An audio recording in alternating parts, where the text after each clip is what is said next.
Now it is time for the last but not least final session of the day. So ladies and gentlemen, please welcome Patrick Brown, the CEO and founder of Impossible Foods, and Chloe Sorvino, staff writer at Forbes magazine. So guys, the floor is yours. Pat, thank you so much for being here. I'm super excited to have a conversation. It's what an exciting time to be talking about climate and food and how we will be feeding the future. So thanks for being here. My pleasure. Good topic. Yeah, so I'm Chloe Sorvino. I head up food and agriculture coverage at Forbes. I'm writing a book for Simon & Schuster next year on the fight for the future of meat, and I'm thrilled to be here. So I want to start off with a little bit of an icebreaker, but I know you're going to COP26 later this week. Mm-hmm. There's already been a bunch of big news out of it. What are some of your takeaways so far? I'm embarrassed to say that I've only got like a very superficial headline view of what's going on at COP because I've just been so busy in Europe, just doing my own things. But I'm going there tomorrow, and then I'll have a much closer view. But I think in general, I think it's there's a number of encouraging things. My caution is that people say a lot of very encouraging things at COP, and then they go home and forget about it. So anyway, we'll see how that goes. Right. Well, I mean, yeah, part of why I wanted to really ask you is because I know you're doing this all 24/7, not just at one conference at a time. So I appreciate that. Let's dig into how you started Impossible. I'm sure a lot in the crowd know a bit about your story, but I'd love to hear it in your own words. How did you come to find out about this potential solution, and how did it really get going? Well, I never wanted to be in the food business. I kind of got into it by necessity. I was a professor at Stanford, for 25 years, and basically doing basic biomedical research, just trying to understand how genes and cells and stuff like that work and apply it to, medical applications. But anyway, and I loved it. It was the most awesome job in the world. And one of the benefits of that job is I could work on anything I wanted to, basically. And I decided, okay, I'm going to try to pick the most important problem in the world that I might be able to help solve. And I thought it would be something about addressing big environmental issues. And I quickly realized that, holy cow, the biggest problem underlying the two biggest environmental threats, the catastrophic collapse of global biodiversity, which is pretty far along right now, and the climate change, no one's working on, which is, the world's most destructive technology is the use of animals in the food system. And as someone who, I was more like a microbiologist, biochemist, I thought, well, what's happening here? What's this technology for? It's basically, we use animals to turn cheap, abundant biomass into meat, fish, and dairy foods, and they do a terrible job of it. They're incredibly inefficient, not just from an environmental standpoint, they're disastrously inefficient from an environmental standpoint. They're also economically inefficient. Like the foods we get from animals could be vastly cheaper if we made them directly from plants, because you cut out the middleman and you get much more efficiency. And so, as a scientist, I thought, okay, this is a solvable problem. It's basically, so I set out, what I'm going to do, I'm going to build a technology platform, a complete technology platform that makes animals in the food system obsolete. And with that, replace the most destructive industry on earth by competing in the marketplace. And so that meant, okay, I can't do this as a nonprofit. So I founded Impossible Foods as a company. And the great thing about it as a company is that the mission, which is to completely eliminate the most destructive industry in human history, and the business goals are perfectly parallel. We achieve our mission by creating products that consumers prefer to the products from the animal-based industry, competing in the marketplace as a business, and taking that business away from the incumbent industry, which serves a market that's worth more than $2 trillion a year. And so our investors will have nothing to complain about if we achieve our mission. that's not what I'm in it for, but I certainly want to help my investors succeed. But so that's why I founded Impossible Foods. And I would say at this point, it's inevitable. Okay, this only ends one way, and we have very strong proof of concept in the underlying idea for Impossible Foods. And maybe you want to ask me, why is it that industry is so destructive, which I'm more than happy to answer. Or maybe I'm sure we'll get there for sure. And I want to really dig into a lot of what you were just talking about too, in terms of biodiversity and just how this type of technology can scale in a sustainable way. Why don't we talk about that? Your main products ingredient are still using commodity soy. How does that work? And does Impossible work to impact how that soy is farmed, or other aspects of some of the problems with industrial row crop farming? Well, the biggest thing we're doing to address any problems that come from industrial row crop farming is eliminating the need for it. Most of those crops, I mean, corn and soybeans and even some of the other grains, are their primary use is to feed to animals and get converted with incredibly low efficiency into human food. Okay, we right now our primary ingredient is from soybeans. That could change, but soybeans are great from a nutritional standpoint. The protein from soybeans is actually higher quality than protein from beef, based on the standards for measuring digestibility, amino acid content, and stuff like that. So from a nutritional standpoint, it's great. And the soybean crop, if Impossible Foods, using our current ingredients, produces the world's meat supply, we'll need less soybeans, because the soybean crop in the world today has 50% more protein than is in the entire meat supply. Okay, so if you replace that industry with our process, you actually don't need more crops as input. You need fewer crops as input. You need less soybeans. So if you're concerned about row crops and any impact of them, you should be cheering for making meat from plants instead of from animals. And we do care about where. Challenge me on that if you want, but you're not going to win. But we do care about where our crops are sourced from, and we're very conscientious about actually checking out our suppliers of all our ingredients, not just the soybeans. And so there you are. Yeah, I mean, okay, let's. I mean, I'm happy to keep talking about it. I think I know your soy is kind of the most kind of standard commodity version as it comes. Yes. So I do know that, obviously, you talked about biodiversity earlier. Obviously, the critical biodiversity across the planet is really receding in a crucial way. But it really needs to be strengthened as the climate change is going to be getting worse. But what is Impossible's impact on biodiversity right now? Because I don't know, from my perspective, it doesn't really seem like it is improving it. Well, first of all, we're a very small company. So in order for us to have a meaningful impact on a global scale, we obviously have to continue growing exponentially, which we have been and will continue to do. But let's just reframe the question at scale. How does our technology improve things from a biodiversity standpoint? Can we do it that way? That's, I think, what you really meant to ask. So, and the answer is that the current catastrophic collapse of biodiversity, which I think a representative example of it is that the total number of living wild mammals, birds, reptiles, amphibians, and fish on Earth is less than a third what it was just 50 years ago. And why is that? For aquatic species, it's overfishing, pretty much full stop. I mean, there are other factors. Runoff is one of them, and that's from animal agriculture. So bang, animals for food. Land-based species, terrestrial species, it's overwhelmingly due to habitat destruction and degradation. And where does that come from? Well, every city it's not cities, every city on Earth fits in less than 1% of Earth's land area, okay?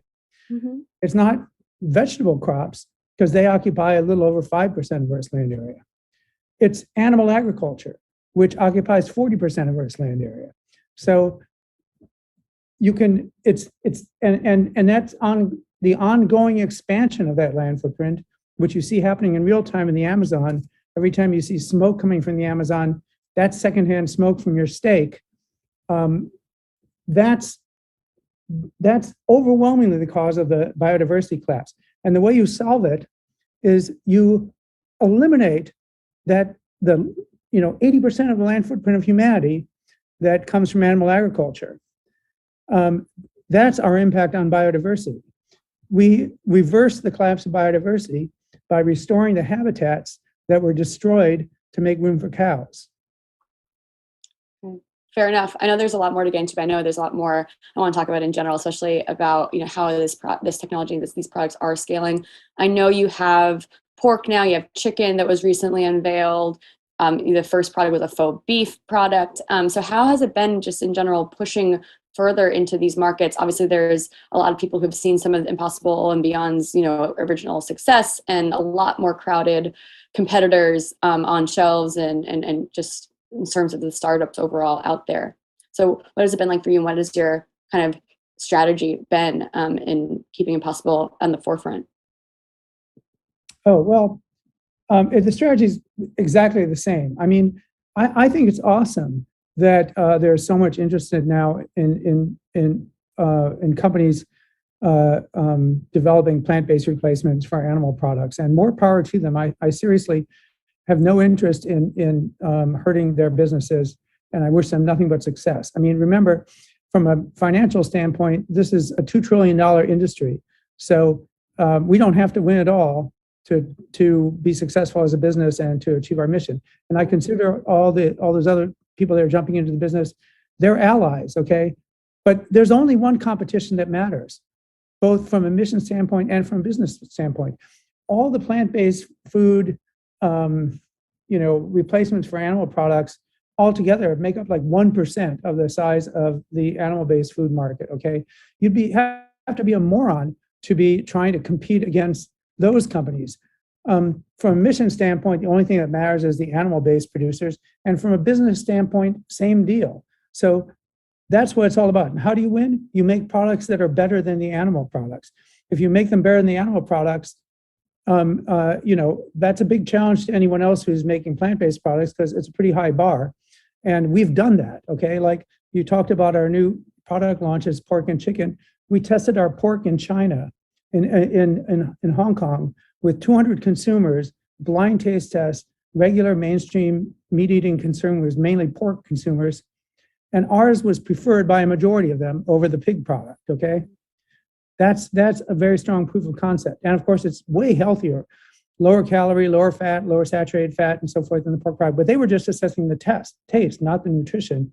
And they liked the taste better than the pig product. We just launched chicken nuggets. In our taste tests with hundreds of consumers, they decisively beat the best-selling animal-based chicken products in the market. And interestingly, there's this show called America's Test Kitchen. I don't know if you know about it, but it's been a long-running show. They tested, a whole bunch of chicken nugget products. This was just last week. I didn't watch it, but I heard about it. And they said, okay, which is the best? The Impossible chicken nuggets that were just launched. They beat the animal-based chicken nuggets decisively, and they said Impossible nuggets taste more like chicken than the ones that are made from a chicken. Okay, and that is a very meaningful point, because for us to succeed, we have to be more delicious. We have to make meat that does a better job of giving consumers what they want than the animal product. So if they want something that tastes like chicken, we can do that. And the chicken can't. Okay, the chicken can't taste more like chicken than a chicken. If consumers want a nugget that tastes more like chicken, bang, that's something we can do. Fair enough. So how has it been actually getting a lot of this adoption? I know from in terms of the macro volume numbers, I've seen, plant-based meat alternatives overall are still in the US, maybe less than 1% or maybe even 0.5% of total meat. How fast do you think adoption will be happening? Well, let's put it this way. It only ends one way, okay? The fact is that we're very early on in our growth. We hadn't even sold a single product until 5 years ago. We didn't launch in retail until less than 2 years ago. So we're very early in our growth trajectory.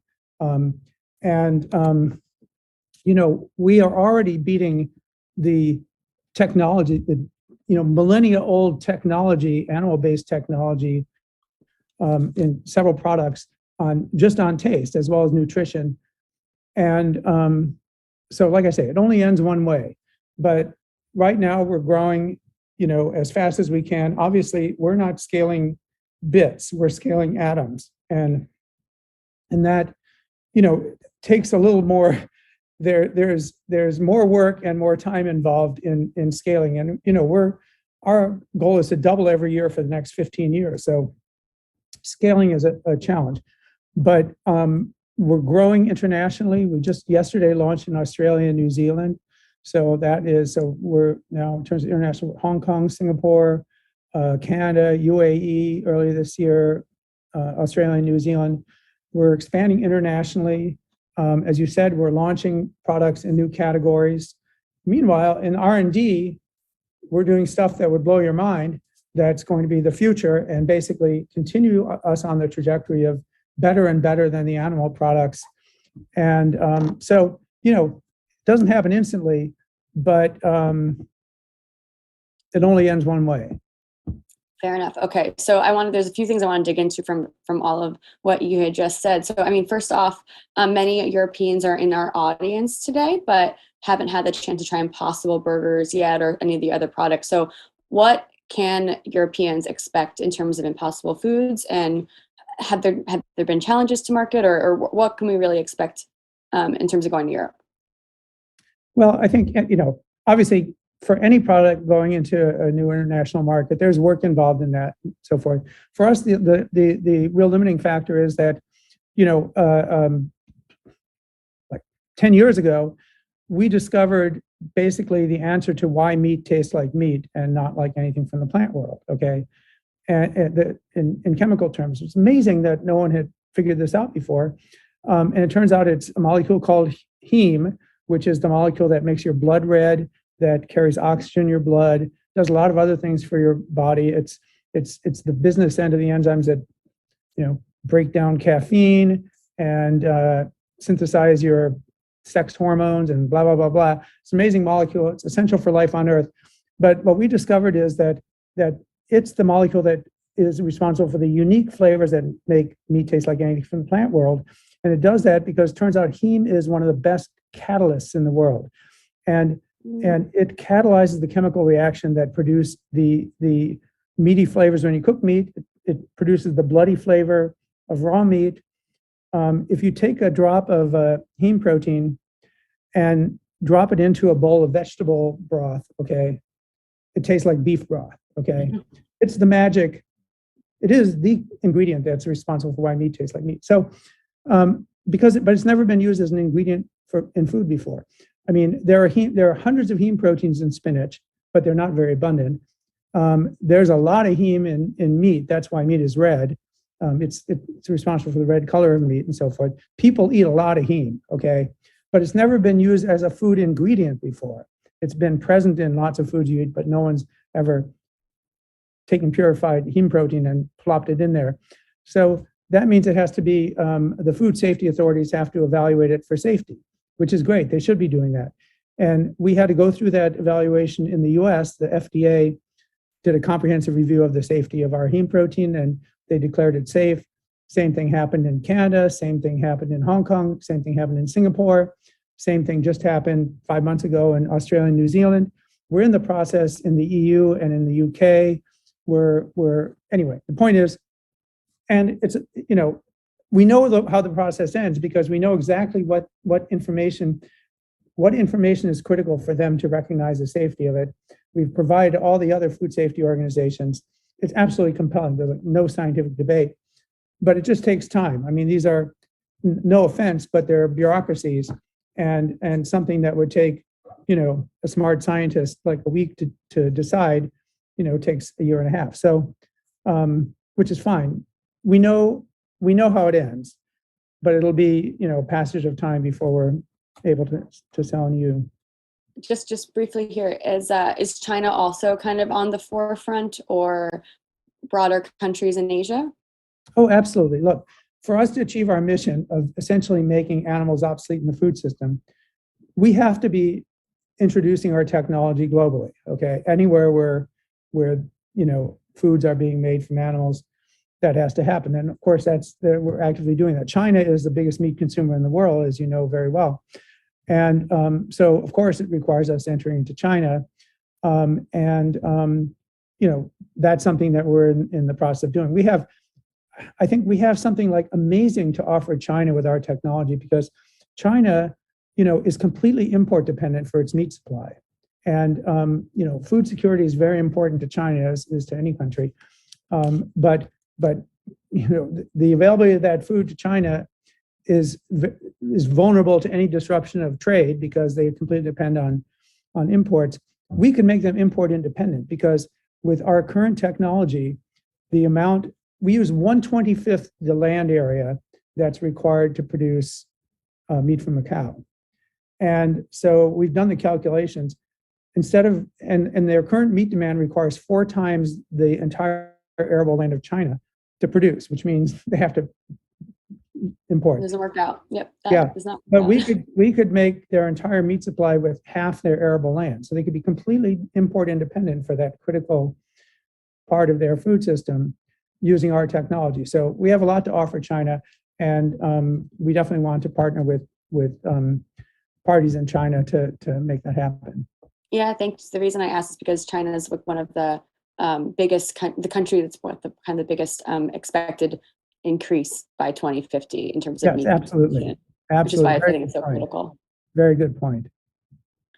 Great. So I would love to, you mentioned the R&D pipeline. I would love to circle back to that, because I'm sure there are a lot of folks here who are just super curious about what else you'll be tackling. Again, you've already done faux beef, faux pork, faux chicken nuggets. Can we expect other types of products in those realms? I know I've seen milk and fish sometimes mentioned, but would love to hear more about anything you can describe in terms of what's in the pipeline.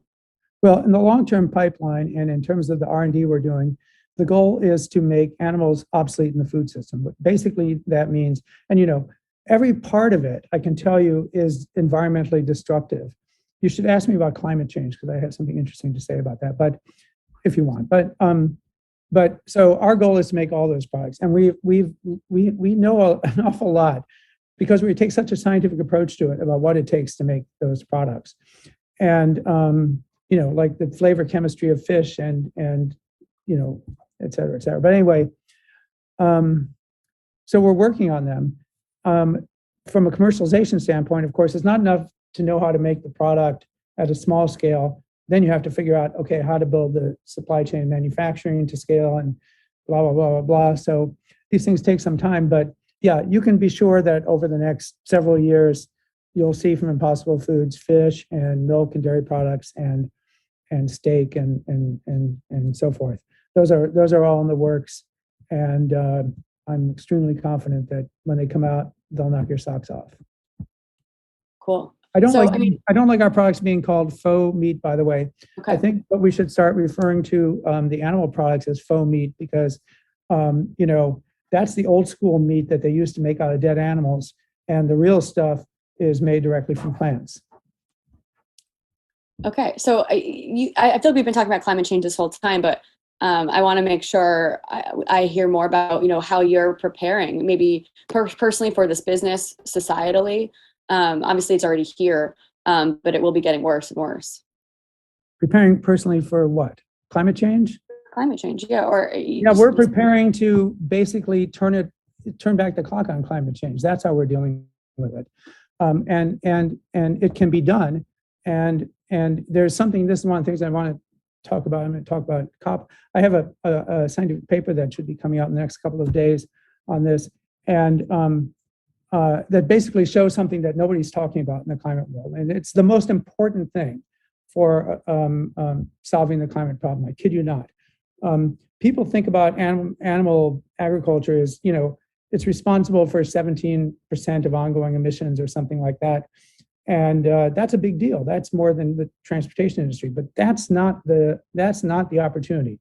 the opportunity is that, unlike with fossil fuel emissions, where once you burn coal and turn it into carbon dioxide, you're never going to turn it back into coal, right? But the greenhouse gas emissions from animal agriculture, which right now, among total greenhouse gas in the atmosphere, about a third of them historically, have come from animal agriculture. Okay, it's very substantial. About a third of those things that are heating the earth right now came from animal agriculture. And unlike the emissions from fossil fuels, they're completely reversible. Okay, seriously, because you can turn the way that carbon dioxide got in the atmosphere was by basically clearing 40% of Earth's land area and turning all that biomass that you are clearing out into carbon dioxide.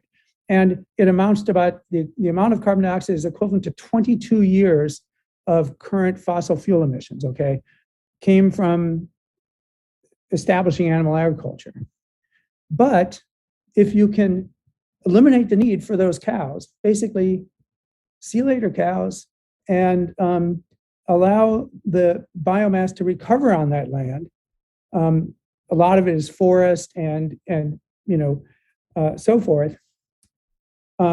That happens pretty quickly. That can happen over a couple of decades, and it will pull out of the atmosphere 22 years worth of the equivalent of 22 years worth of fossil fuel emissions, turning back the clock on climate change by the best carbon capture technology on Earth. The most advanced carbon capture technology on Earth is photosynthesis. Okay, it's evolved over 3 billion years. It's been optimized over 3 billion years, and the way you do it is we're not going to solve this problem is sending 1 million people out with shovels and seeds to plant trees, because there ain't enough land. But if you clear that 40% of Earth's land area, more than 80% of the entire footprint of humanity, and make it available for that, now you can unlock massive negative emissions from that. The other thing is methane and nitrous oxide. Like 30% of the methane, anthropogenic methane in the atmosphere comes from livestock. It's a big climate problem, and about 90% of the nitrous oxide in the atmosphere, very potent greenhouse gas, comes from livestock. The thing about those gases that is important to know is that they decay spontaneously. Okay, methane only lasts about 9 years in the atmosphere. Nitrous oxide, it's about 100 years. But the point is, if you stop emitting them, the minute you stop emitting them, they go negative. Okay, all that, you're not keeping them going anymore. If you stop emitting them entirely, they'd eventually completely disappear. So you get unlocked negative emissions when you stop those animal ag emissions. And just in the first 10 years if you eliminate animal agriculture in this minute, bang, methane decay would reverse about 8 years of current fossil fuel emissions, the decay of methane. Nitrous oxide, between the two of them, the decay of those gases, they also have massive negative emissions that reverse many, many years of fossil fuel emissions. And if we could, over the next 15 years, which is what Impossible Foods is going to do, eliminate the need for animals in the food system, starting in 2030, we would have a period of 30 years with net zero emissions, even if we did nothing about fossil fuels, because the decay, the reversal of the animal ag emissions would more than offset the ongoing emissions from other sources for that period of time. And through the end of the century, even if we did nothing about those other emissions, which let's hope that we do something about, it would offset about 68% of all the other fossil fuel emissions if you did nothing else. So the impact is huge. Nobody has any idea, because no one's looked at the negative emissions potential before, how big an impact that could have. And it should be at the absolute #1 topic at COP right now. And it's also much easier than eliminating fossil fuels. Like, which would you rather have? I'm gonna make all your lights and all the powered appliances in your house and the entire electric power system disappear, and you're gonna have to walk to work every day, and so forth. Or we'll replace your steak with a delicious plant-based product, which is harder. It's absolutely the thing that they should be focusing on. Well, fascinating. And I look forward to reading through. I definitely would like to hear a bit more about the negative emissions, but I do want to make sure we have time for a few last questions. Because obviously Impossible has been one of the drivers in this boom of alternative protein, and the fundraising has been probably at the top in the industry. So I wanted to check in to hear more if you could talk to us about like what that fundraising side of this has been like, and what the next chapter for Impossible really looks like. Well, fundraising wise, yeah, I mean, we're building an entirely new industry and an entirely new technology that we're scaling and so forth. So we can't pay out of pocket, and we have, fortunately, some great investors, great strategic long-term investors who have recognized the potential of the technology platform we're building and have continued to invest in Impossible Foods so that we could, build this whole new industry. And that's been great. So we've raised quite a bit of money. At some point we'll go public, but not any specified time in the future. Well, that's a big deal. I mean, I haven't heard. I've seen some reports about maybe a public listing, but I mean, I've never heard it as clear as you saying. You definitely will go public. That's I think that first of all, there's a couple of reasons why it's inevitable. One is that obviously you have a much, let's say, easier access to capital to support growth if you need that. But more importantly to me is that there are like millions of non-billionaires out there who are very, very supportive of our mission, okay? And but they don't have a chance to have a share of our success, right? They would love to support our mission. The future of their planet and their kids and grandkids' future depends on us succeeding in this, and but they can't invest in Impossible Foods, which I don't like that. So I want our shares to be available to the general public, not so much the big pension funds. I mean, that's fine too, but and that'll happen. But we're not even close to announcing an IPO, but we will eventually, I'm sure. Well, I know the markets have been very hot, and the listings for food companies have been so much more than before. I mean, in the decade before Beyond Meat went public, there was only 5 IPOs, and there's been nearly 20 in the past 2 years. So I do think the markets are becoming more amenable, and I'm excited about food companies and the future of food. Yeah. So what is the next chapter for you? What is the next step for you, and what keeps you pushing forward here? Well, what keeps me pushing forward is the same reason that I founded the company in the first place, which is that, it's possible to replace the most destructive technology on earth. And that's what what I and my colleagues set out to do. And the job isn't done yet. So that's what keeps me going on that for sure. And we'll keep going until the job is done. And then there'll probably be lots of other things we can do to make the world better. And so we probably won't stop there. So that's what keeps me going. And it's a hard job, and but incredibly rewarding. And I have great colleagues and great investors. So keep going. Well, thank you. I really appreciate all the time, and I've learned a lot about your vision and strategy. So I'm excited. Okay. Yeah, it's been fun talking to you. I hope you got your answers that you wanted. You probably got more than you wanted, but Yeah, great answers. No, I really appreciate how forthright you are, and your candor. So thank you. Sure. Chloe and Patrick, thank you so much for really fantastic insights. It sounds like a science fiction, but it's coming sooner or later.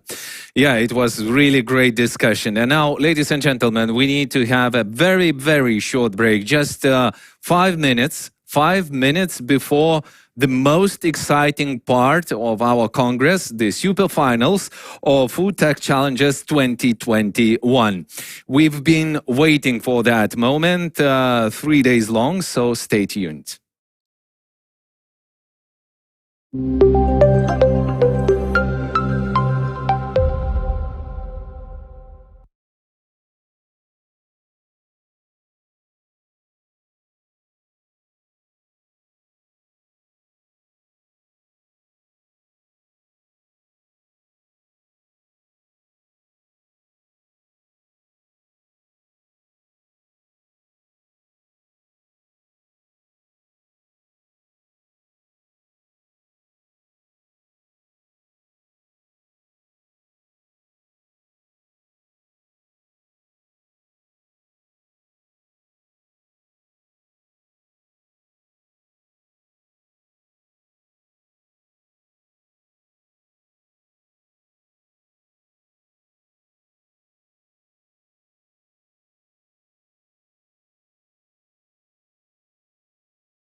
Welcome back, everybody, and I hope that you are ready for the Food Tech Challenges Super Finals. For those who don't know, it is the leading industry startup competition of the year, identifying the world's top food tech innovators.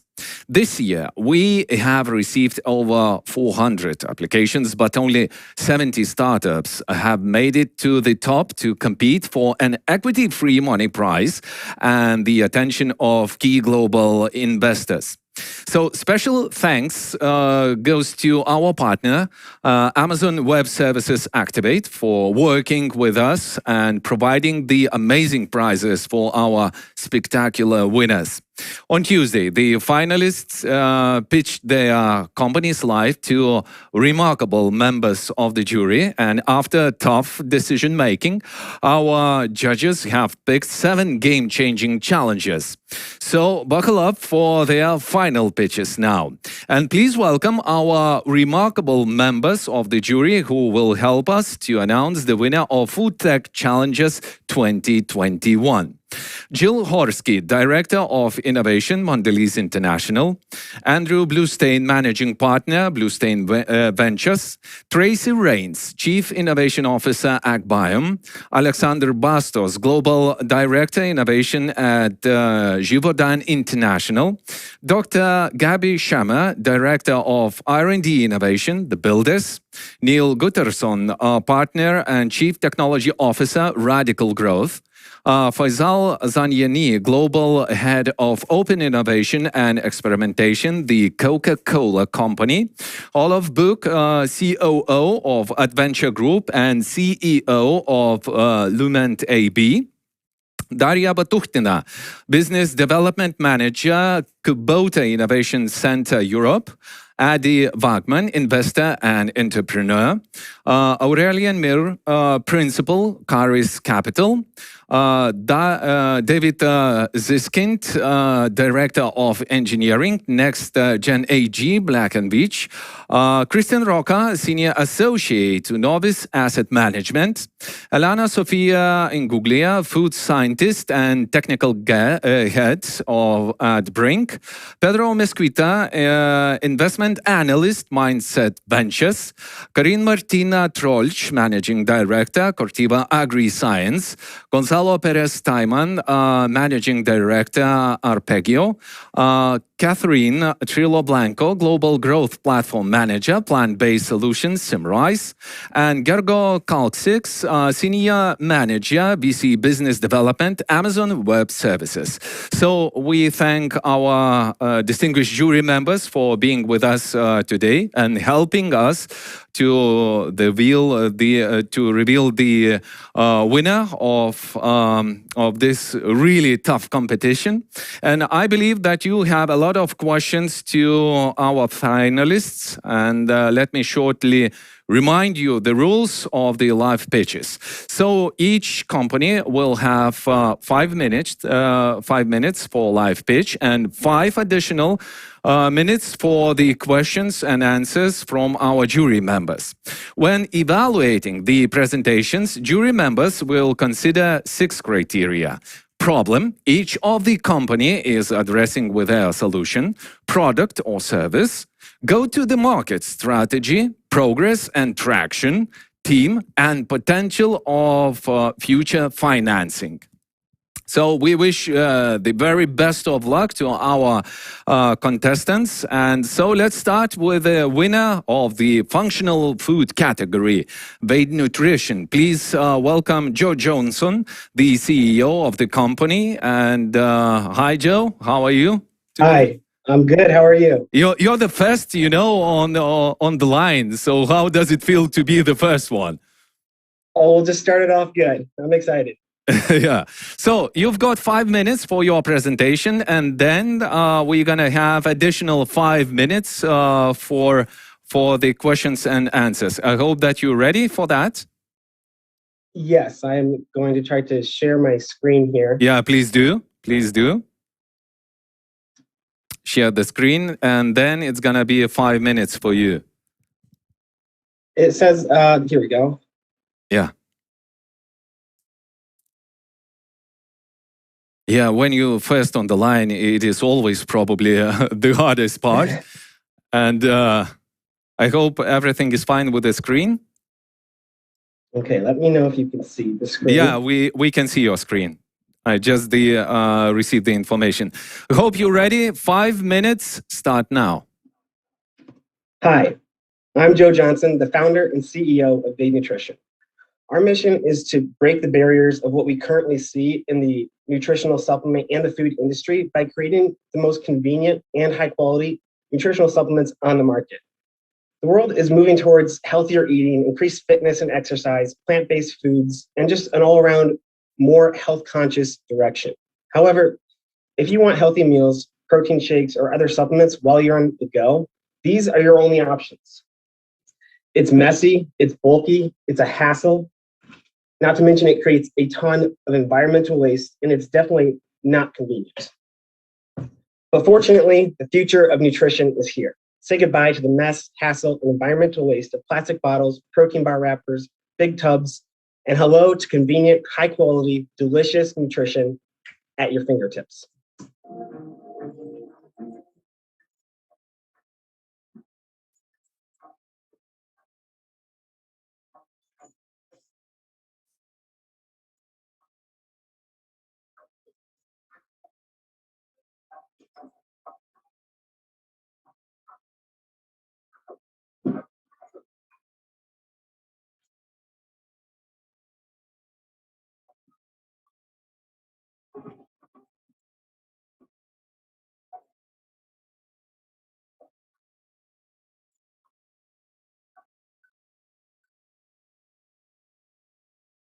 All right. From protein powder to pre-workout to our plant-based meal replacement and much more to come. We have created the first single servings of nutritional supplements wrapped into a dissolvable pack so you can take your nutritional supplements wherever you want, whenever you want. One of our newest products is our plant-based meal replacement, which is specifically formulated to curb hunger for hours and provide you with all the essential vitamins and minerals that your body needs. Now, we launched on our website, and we quickly learned that our customers didn't just enjoy our technology, but they loved the quality, taste, and convenience of our products. We have over 5,000 five-star reviews on our website, with some people going as far as saying incredibly orgasmic, which we don't claim anywhere on our packaging to be a guarantee. Our viral nature as a company has caused us to grow quickly through our online presence, and to the point we're at today, receiving over 150 million views each year on our social media. We've also been featured in press, including ABC's Shark Tank, and we've won awards like the ECRM Buyer's Choice Award, which is voted on by all the retailers, all the largest retailers in the world for the most innovative new products. And over the past 5 years, our year-over-year growth has been over 700% on average. And we're expecting to have revenue in excess of 150 million by 2024. In the last 6 months alone, we've launched into over 8,000 retail locations, including GNC and CVS. And our rapid retail expansion is on track to continue at a similar rate as we're working through potential launches with other large retailers, including Costco, Target, and more. Our proprietary technology has also caught the eyes of other large corporations, which is why we are now licensing our technology. And our partnership with Amway is a great example, bringing in about $6 million annually. Now, when my wife and I started this company, we started it to help make high quality nutrition more accessible to everyone and to make the world a cleaner place. And I'm so thankful to say that we've already seen our dream come true. With our products, we've already eliminated over 1 million plastic bottles that are being used for ready-to-drink shakes. Now, we wouldn't be able to do any of this without our incredible team. We focus on hiring young professionals that are hungry to learn and share in our passion and our mission. And our guidance comes from our experienced board and our honorary advisors who have industry experience and knowledge.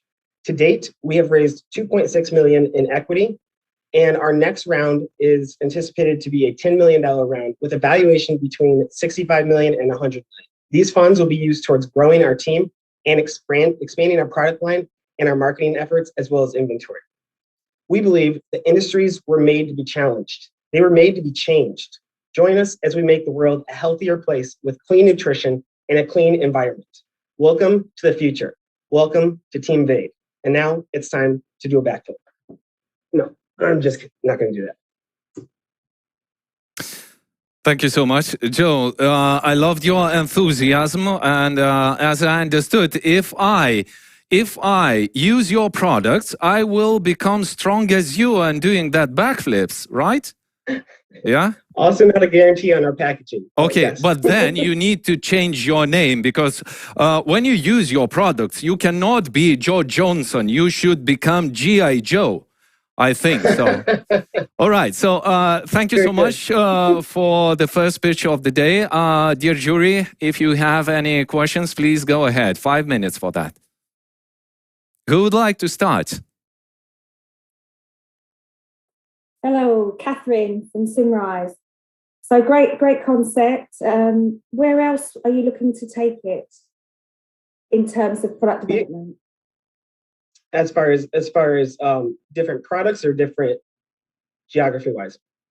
Yeah, well, both actually. You may as well answer both.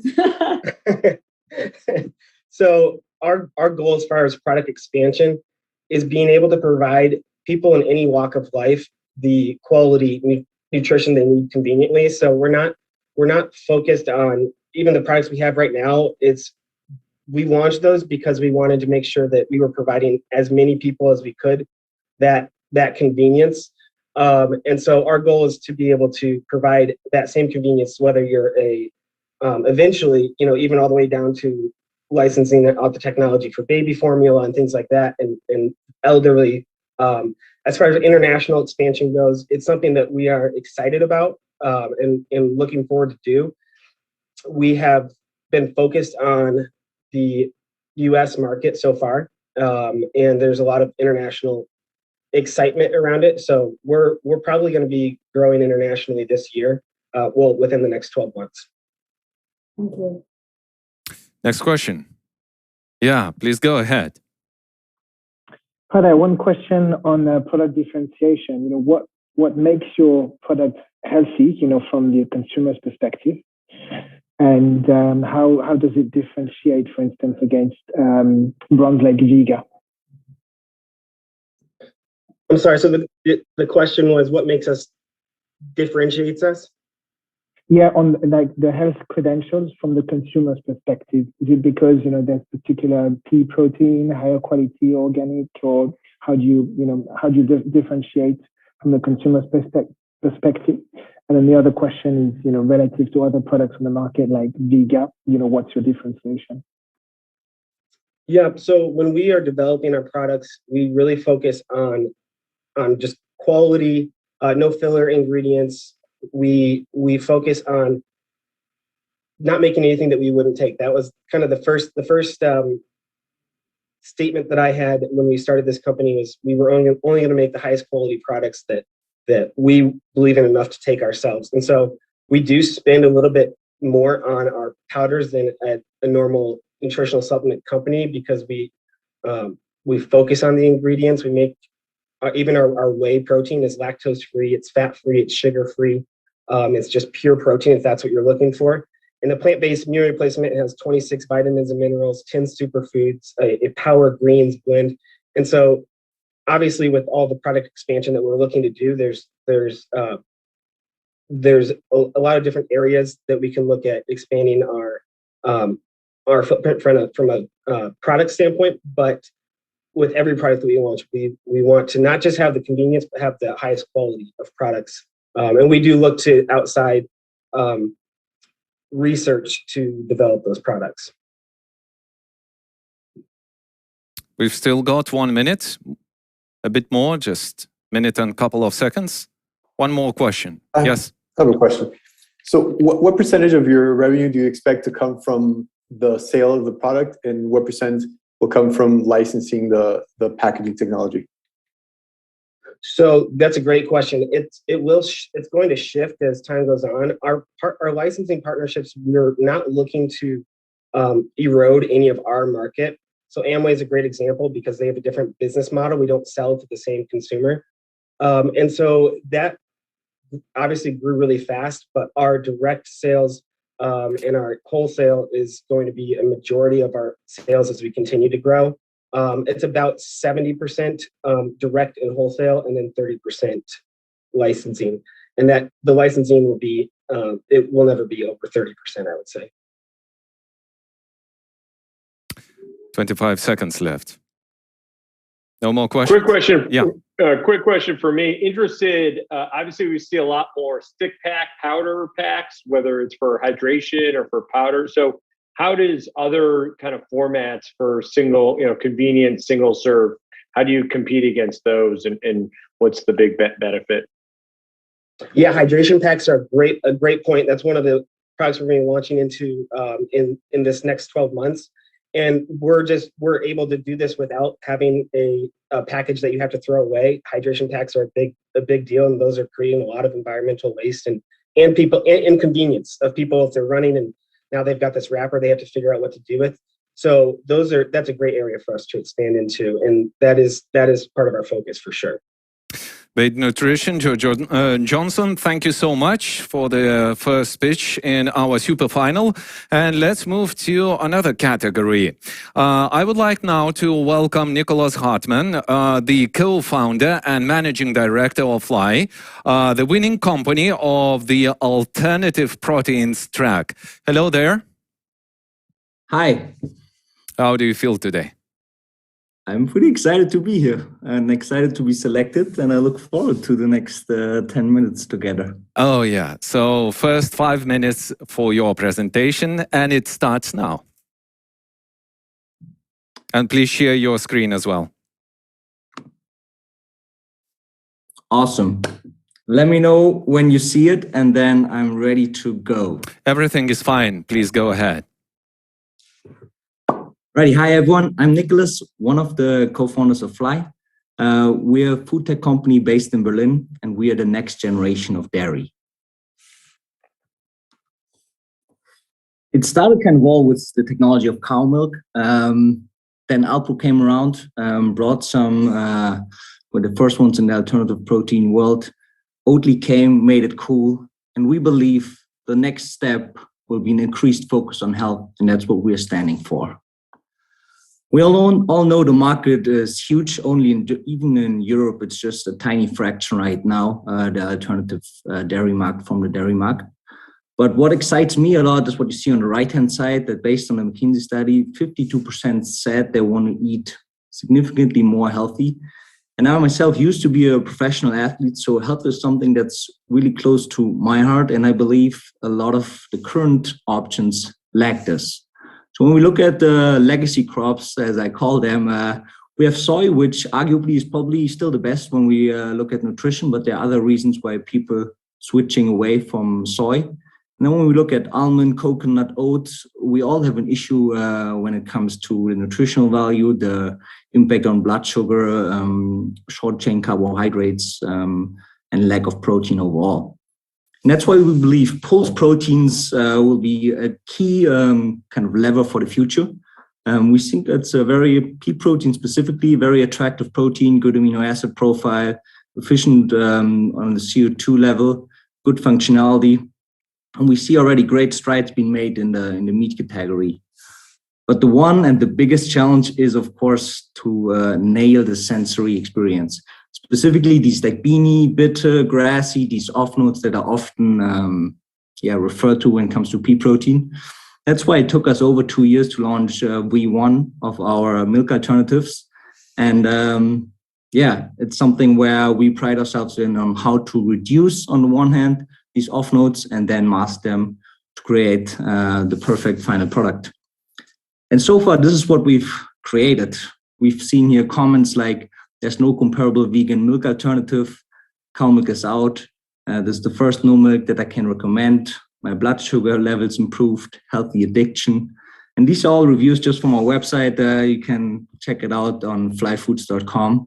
And this makes me very happy to see specifically cow milk drinkers liking our product. So this all brought us to roughly around 10 million of analyzed gross revenue right now. We've produced over 5 million liters of milk. We're selling through supermarkets and online, 80% supermarkets. So they're roughly in 10,000 supermarkets now, and have in the supermarkets on our bestseller 45% repurchase rate, which is very good in supermarket terms. And online it's 30%, which is also a very good number. Who's behind it? We have on the one hand here left Moritz, who used to be a Michelin star chef, then studied food science. We have Niklas on the right. He used to be an engagement manager at McKinsey and does sales and marketing. And myself, I'm on the one hand a nutritionist with a big health passion. On the other hand, also used to be a consultant. But we really believe that it doesn't stop at the milk alternatives. So we just launched what I call the healthiest chocolate milk in the world. In this bottle, you have 20 grams of protein through pea protein. It doesn't contain sugar. It's just sweetened with dates, but has less than 60% less sugar than the market. And it just was launched at roughly 3,000 supermarkets in Germany. And then yogurt and fermented products is something where we've been working on quite a lot, and I'm very excited for the upcoming launch. But this is really just a start. We believe dairy is a huge industry, and we want to be a global brand promoting health without compromises. Thank you. Thank you, Nicholas. I don't know if you can hear the sound, but I think Nicholas ordered the fireworks outside because it's still shooting in the sky. So that was really interesting. I hope that that sound will not interrupt our discussion with the jury. So please, now it is time for the jury questions. Who would like to start first? Can I go ahead and start real quick here, Neil? Question about, it's a great product idea. Obviously, a lot of people interested in this sort of technology and product. What's this sort of technical differentiation? What gives you protection in terms of the advantage around pea protein that's sustainable against other competitors? Yeah, very good question. Thanks, Neil. So first of all, we believe working with pulse proteins is very difficult. There have been many players before us, and even in Germany, that work with pea protein and have failed. And we think there's a big reason why it's different for us. So what's kind of how we protect them on the one hand? So there are kind of three levers. One is we kind of do the Coca-Cola way. We produce the fly compound, and then we produce at partners where we have on the one hand exclusivity rights as well as a patent that protects us to produce then with our compound. And then very specifically on the protein, it's kind of a mix on process, enzymes, and then in the end, just formulation.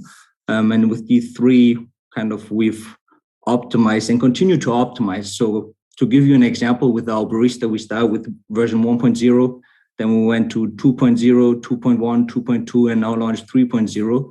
And they've all been kind of improved from there. So we look at GCMS data and a huge tester database.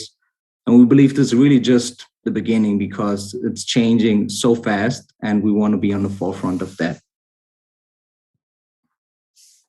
Thank you. More questions? Yes.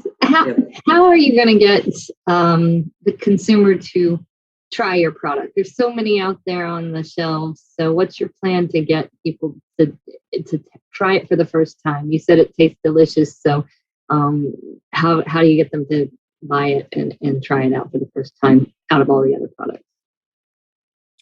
Yeah, it's a very good question. So overall, I mean, it's not like a single thing. I think what comes first is we're the only milk player that's really direct to consumer as well. So that's a great way for us to market to people on channels where other milk alternatives don't market, and we generate trial through that. Then second, it's generally a growing interest. So while being on the shelf, there are more and more, but still, like when we look, for example, at Germany, there are really just three big ones, and that's Alpro, or let's say Danone with a bunch of SKUs, Oatly, us, and then their own brands. But it's really not much more there. And people are really interested to try out. And then third is just generating trials. So what we do, for example, is coffee samplings where we give people just cappuccinos on kind of coffee bikes, where people need to try it in the application and then they get convinced. So generating trial for sure is a big driver for adoption. We still got 1 minute and 40 seconds. Yeah. Hi, Gil Horsky. Great presentation. One quick question. Was curious. Who are your shoppers? Are they mainly consumers that have been drinking regular milk and are kind of, do you actually have a significant amount of consumers that have kind of been have found you as a better option than other alternatives that they have used so far? Yes, so on the one hand, our consumers are mostly flexitarians. There are also more people that have consumed other plant milks or are going to the plant-based kind of shelf than new consumers switching from cow milk. Although of them, I'm very proud, of course. But when we also did the tastings, it's of course much easier for us to convince people who drink Alpro or Oatly products than to get people who drink cow milk products to try. And that's why this before mentioned trial is so important, because if they have a cappuccino that they love or a muesli that they love, then there's quite a high openness for people to try. We've still got 25 seconds. Who will go for the last question? Yeah, maybe I can go, Pedro from Mindset Ventures. Thank you for the presentation. Could you share a bit more about your unit economics? So, your main lines of costs, your margins, and your pricing. How does your pricing compare to other competitors on the market? Yeah, so currently we're premium priced, so $2.49 in the supermarket, which is slightly more expensive than Oatly Barista here at $2.29, and they also do a little bit more promo than we do. And we have over 50% gross margin. So generally at that price, we're pretty solid, and we are also as a company want to be positioned to be able to sustain healthy margins at $1.99. Which we'll believe at some point would make sense from a volume standpoint. But so far, we want to be still positioned as the most premium product in the market. Many thanks for the questions and many thanks for the answers, because time's up. Many thanks to Nicholas Hartman. And we are going to another category of our super finals. So up next, please welcome the winner of the food waste category, Robert Luer, the CEO at Mitero. Hello there. Hi. Oh, yeah, we can hear you. Robert, how are you?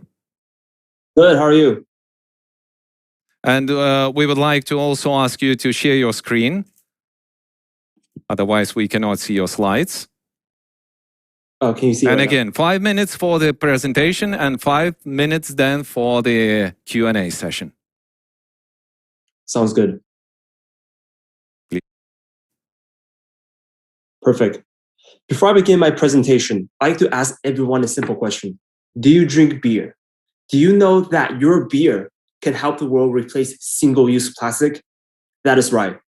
My name is Rob Luo. I'm the co-founder and CEO of Mitero. We use big data to create home compostable packaging material from your agriculture waste, like your bio waste. We want to solve two of the world's biggest problems: single-use plastic and food waste. They happen every single day and accumulate for more than 30% of the world's total carbon emission. How do we solve these problems? We have developed proprietary technology. In fact, we have developed 5 patents that are currently pending. We can upcycle different types of agricultural waste, ranging from plant-based, animal-based, and insects. We can extract different ingredients from these agricultural waste. For example, we extract fat, protein, and fiber from spent grain, or also known as bio waste. We sell fat to biodiesel producers to use as biofuel. We turn protein into flexible film you see here. This is the world's first flexible film made from spent grain. We can also turn fiber into rigid packaging material, just like these. All of our packaging are compostable at industrial or home compostable level. The film that you see here can home compose or industrial compose within 180 days. It can also degrade in the ocean. It has good oxygen and water barrier. You can also print words on it. Our technology has already been accepted and used by our partners. We are now co-financed by Unilever and AB InBev to create product with them. For example, we are working with Budweiser to create product label for their beer on the outside. We are working with Unilever to create the world's first 100% bio-based detergent pot made from agricultural waste. We are working with McDonald's packaging partner to create soda bag for their restaurants. Our technology can also apply to rigid packaging through conventional plastic manufacturing process that can be made into cups, plates, bottles for cosmetic, food, and beauty industries. Our CO2 emission is much lower compared to other bio-based material and conventional plastic, as you can see from this graph. 90% of the water inside of our process can be recycled or reused, which requires less energy and less electricity consumption. We also have advantage on pricing compared to other bio-based materials such as POA and PBAT because we're using agricultural waste that could have gone to landfill and pollute our environment. Once we reach commercialization, our cost is expected to be similar as conventional plastic LDPE. These are just some of the awards that we have won in the past years. We are very honored to become a partner with AB InBev and Unilever. And we have joined 100% Salvator by partnering and piloting with 4 of the world's largest companies, AB InBev, Coca-Cola, Colgate, and Unilever. Here are just some of the clients and partners that we have signed contract and letter of interest with, such as P&G, Harvey, Taiwan, which is the biggest starch producer in Southeast Asia, and AB InBev and Unilever that I mentioned earlier. So our technology has been accepted and proven by companies from multiple industries as they are seeking urgently to replace single-use plastic. In terms of our team, we have strong experience in our related field. For example, I have started 3 companies with 2 acquisitions. My work has been recognized by Forbes and GreenBiz 30 under 30. My co-founder, he has 30 years of experience in protein polymer and chemical engineering. We also have other teammates from Harvard University and University of Oxford. We're looking to provide our materials and pallets to our clients, and we can also license our technology globally as we scale up very rapidly in different locations. Next year, we're going to start providing on a pilot production about 1,000 tons of materials. By 2025, we will be ready for commercial production on 10,000 tons of materials that can help us to generate revenue between $20 to $90 million. Up to today, we have already upcycled 11,000 kg of food waste and reduced 60,000 kg of CO2 emission. Let's face it, we will always find food waste in our world. But if we can take all these food waste and create it into biomaterials that can replace single-use plastic, that's going to be a win-win situation for our world. Our effort today will determine the future for our children's bright future. Let's drink more beer and reduce more plastic. The next time your kid tells you to drink less beer, you can tell them, hey, mom and pop are saving the world right now. Thank you. Sounds like a very good life to drink beer and reduce, the plastics. All right, our jury, who would like to start with the first question? I can go first. Okay, please do. So thank you very much for your presentation. You define yourself as someone who's producing a big data-enabled home compostable packaging materials. I'm wondering about the big data part. How does that play into your operations and eventually into your differentiation as against your competitors? Great question. We use big data and create an artificial intelligence platform that helps us to analyze thousands of protein, polymer, and inorganic polymers that we can bind together to replace many types of plastic. Because right now, most of proteins that we know come from plant-based and dairy-based. But there's so many more types of proteins out there that we can discover through machine learning and artificial intelligence. Next question. Thank you for the presentation. I had a question as far as your roadmap and scalability. Can you comment on, you talk about pellets versus film versus licensing. Can you talk a little bit about that roadmap? And then if I could just add one more question as well, can you talk a little bit about your agricultural waste sources and any sort of pre-processing or pre-sorting that you're needing to do in order to make the product? Thank you for the good question. So next year, we're going to start providing pilot production. That will be around 1,000 tons of pellets that we can provide to our clients. We can also provide the final product, such as the film, because we already have that in our laboratory to start providing continuously. And by 2025 latest, we're going to be ready for commercial production on 10,000 tons of materials.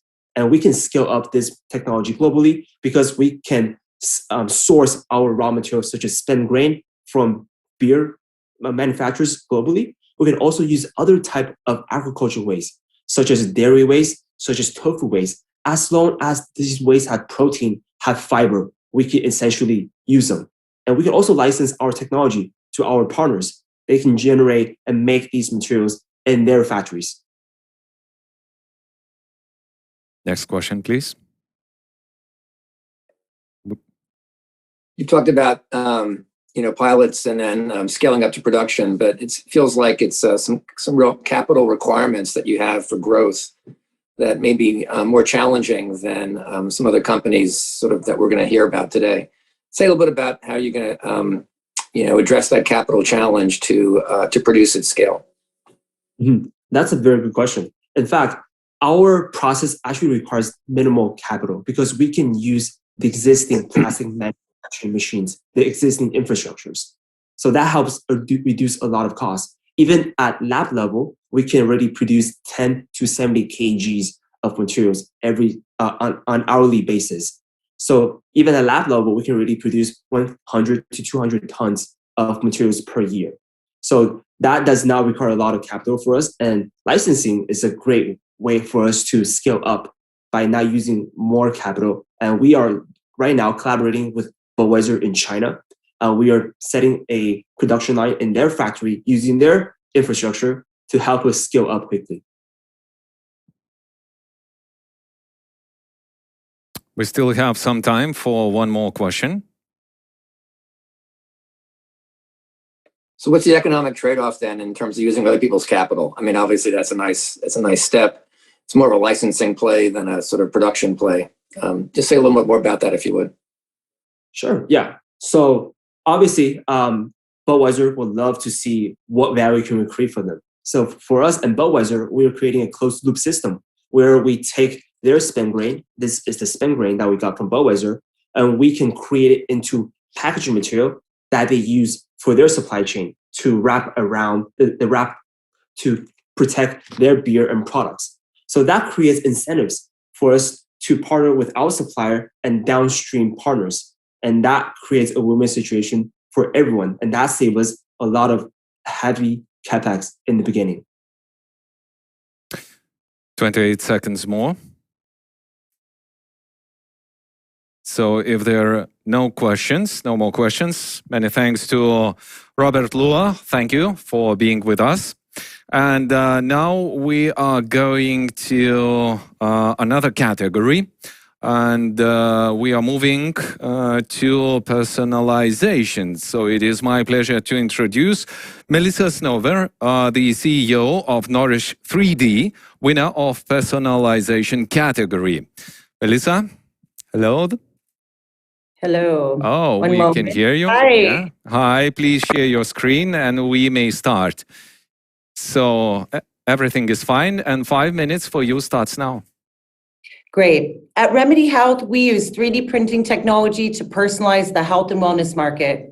I'm Melissa Snover, the CEO and founder, and after an early career of making, developing, and launching products in traditional factory formats, I became increasingly frustrated by the limitations that these models had, particularly around the speed to bring new product to market and the fact that it was totally impossible to bring out limited editions and certainly customized products were completely beyond the realms of possibility. So in 2019, I gathered a very, very excellent core team. We set up the Remedy Health Group and decided to do something about it. Remedy is a UK tech company with a mission to bring personalized health and wellness to the world using cutting-edge 3D printing systems that we are building from scratch. We are a health company. We are a research and development company. We are a nutrition company. We are a manufacturer.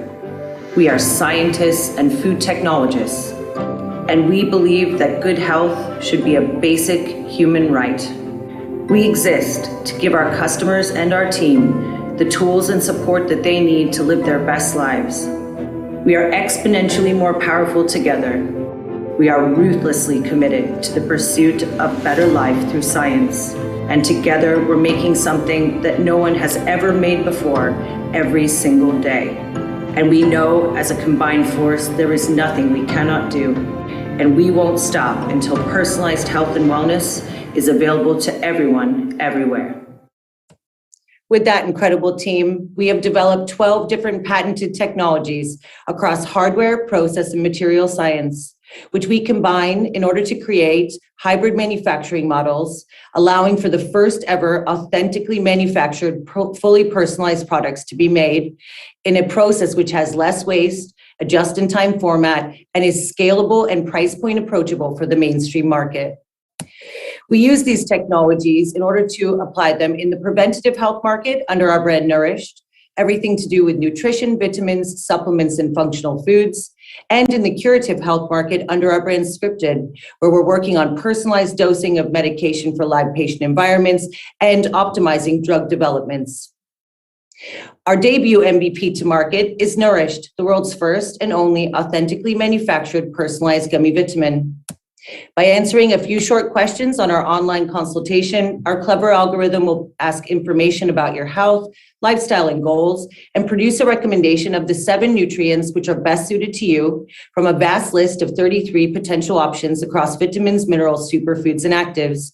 Then you just need to choose one of our 15 delicious flavors, and we will 3D print your products in our full stack, dual site, Birmingham-based facility, where we not only make the Nourished product end to end, we also make the 3D printers which produce that product. We then ship all of our products directly to our customers' doors in both the United States and the UK in 100% TUV certified plastic-free packaging, always made with the highest quality ingredients, which are backed by clinical data and science, which has been peer-reviewed and is always sugar-free and vegan. Since we launched in January of 2020, the results in the market have been really, really overwhelming, with over 20 million stacks being made and dispatched so far, and over 30,000 boxes shipping from our factory in 1 month, in the last month alone. Since May of 2020, we've also enjoyed the #1 customer rated vitamin product title in the UK by independently verified customer reviews on FIFO and Trustpilot. And as a result, we've enjoyed a stable 80% plus customer retention rate for the last 12 months and an 86 NPS score. All of those factors combined resulted in a 600% year-on-year growth and 1.5 billion impressions that we garnered from PR and social activity in 2021 alone helped us to also win 5 new retail and travel partnerships, which all went live already this year. But that's not all. Of course, making individualized products for our customers today with Nourished was my #1 goal, and I'm delighted that we've achieved it. But the true advantage of our technology is something we have only just begun to start to exploit. We can take MPD cycles into hyperdrive and limit all of the kinds of risks that exist with traditional formats. We can react to market trends, customer feedback, and clinical data and research by launching products in real time with little to no financial risk. We can launch a new product like our Shape Up Stack in as little as 1 day. We can launch a new ingredient in as little as 10 days, and we can launch a totally new product line like Nourish Kids in as little as a month. Totally new product formats like Nourish Protein, which we're ramping up to launch in December of this year, take about 10 weeks, but still lightning time faster than the normal traditional models. By doing this, we're able to continually listen to our customers' demands and optimize our product to serve their needs and be there for them in everything that they need during their health and wellness journey. And we are really just getting started. Thank you. Thank you, Melissa. It sounds fantastic. I hope that our jury members, they have the questions for you. Great. Who will be the first? 5 minutes for questions and answers. A little bit about Catherine. Oh, sorry. I'll wait. I was wondering about the model for the vitamins. Do you have some sort of subscription model, or is it a one-time purchase? And just a little bit more about the price point there, how that attracts in customers. Absolutely, that's a great question. Yeah, the model is primarily subscription. We do allow for one-off purchases.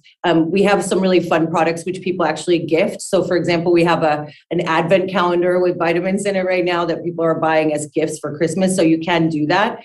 But I would say about 95% of our total business in both the United States and the United Kingdom is coming from personalized and subscription.